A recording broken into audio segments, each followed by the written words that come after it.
Al-Quran mengajarkan, imma yablughanna indakal kibra ahaduhuma au kilahuma fala takul lahuma uf wala tanharhuma wa kullahuma qaulan karima. Apabila kedua orang tuamu sudah uzur, sudah lanjut usia, pasti karena dia sudah lanjut usia, kita ambil, simpan di rumah. Ketika itu pasti timbul dan akan muncul cobaan sebagai anak. Orang tua kita mulai ingatannya lain-lain, orang tua kita mulai rewel, maka Allah menguji. Maka ketika itu, maka Allah sampaikan dalam ayat berikutnya, jangan kau berkata ah. Coba. Ini sangat logis ayat ini. Orang tua sudah usur, tidak mungkin kita biarkan tinggal di rumah meskipun dia kaya. Maka kita ambil. Ketika sudah dalam pemeliharaan usia tua, maka Allah perintahkan, jangan kau berkata ah. Ah saja dilarang, apalagi sampai meneteskan air mata ibu, bapakmu. Bahkan menurut tafsir ulama tentang ayat ini, bapak mau berbuat baik, yang disebut ayat kaulan karima, berbuat baik kepada kedua orang tua. Bapak mau bangun masjid, transfer. Pak Sandi mau bangun masjid di Gorontalo, transfer duitnya. Bukanlah suatu kesalahan. Itu bisa, amalnya tidak berkurang. Pak Sandi mau bangun panti asuhan di Padang dengan mentransfer, itu juga suatu kemuliaan. Tapi menurut ayat ini, Pak Sandi mau berbuat baik, Dasat mau berbuat baik kepada orang tuanya, akhlak mulia jangan kau transfer tanganmu dengan tangannya orang tuamu. Itu yang disebut akhlak mulia kepada orang tua.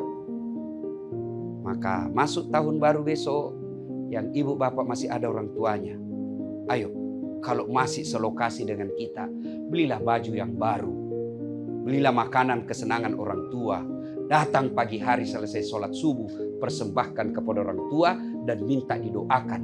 Itu jauh lebih mulia doanya ibu bapak kita daripada doanya seorang ulama untuk anak. Jadi kan biasa kita lebih senang minta didoakan sama ulama daripada dari ibu bapak kita. Ketemu ulama, cium tangannya, salah tidak. Tapi ketika ibu bapakmu kau tidak cium tangan, tidak ada gunanya mencium tangan ulamamu. Orang tua, cium tangannya, muliakan, bawa makanannya, kesenangannya. Jangan sampai datang orang tua kita dari kampung, kita telepon, Pak saya sibuk, itu ada sopir, bapak mau kemana saja, sudah siap temani. Mau makan, ada pembantu yang sudah layani. Orang tua kita bukan diserahkan kepada orang-orang di sekitar kita. Tapi kalau mau dapat berkahnya hidup, muliakan orang tua. Almarhum bapak saya pernah menerima baju dari adiknya, baju batik. Dan itu baju batik kesenangannya. Karena Pak Sandi bapak saya petani penggarap. Sawahnya orang dikerja, lalu bagi hasil. Ya termasuk ekonomi ya lemah lah, kalau tidak dikatakan miskin. Nah, ada baju batiknya itu, karena senang kemana-mana saja dia pakai. Sholat Jumat, pengantin, ke Makassar, dia pakai. Akhirnya lapuk dia punya sini.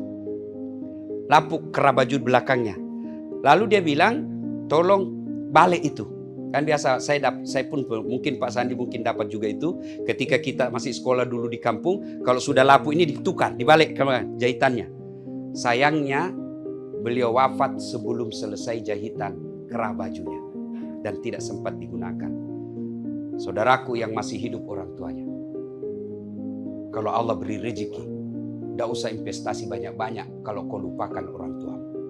Maka saudara, kalau setahun-tahun yang berlalu ini hidup kita kok tidak bisa bahagia, cita-cita kok jauh dari harapan, bisa jadi kemungkinannya sangat yakinkan bahwa kita tidak melayani orang tua dengan sebaik-baiknya. Aneh tentunya kita sebagai anak, ketika ada acara-acara hari besar, kita datang kepada pejabat kita lebih dulu ke rumahnya, cari muka. Sementara orang tua, jangankan kita sapa, kita telepon pun kadangkala kita lupa. Ketika pejabat kita menelpon, di saluran lain ibu kita juga menelpon. Biasanya kita terima teleponnya ibu, lalu kita bilang, Bu tunggu ya, menelpon saya punya kabar, menelpon saya punya dir. Terbalik saudaraku, terima teleponnya pejabat kita, atasan kita, mohon maaf Pak, 5 menit setelah ini saya telepon balik karena orang tuaku lagi menelpon. Itu akhlak mulia. Dan Anda tidak akan dihinakan oleh makhluk manusia ketika engkau memuliakan orang tuamu.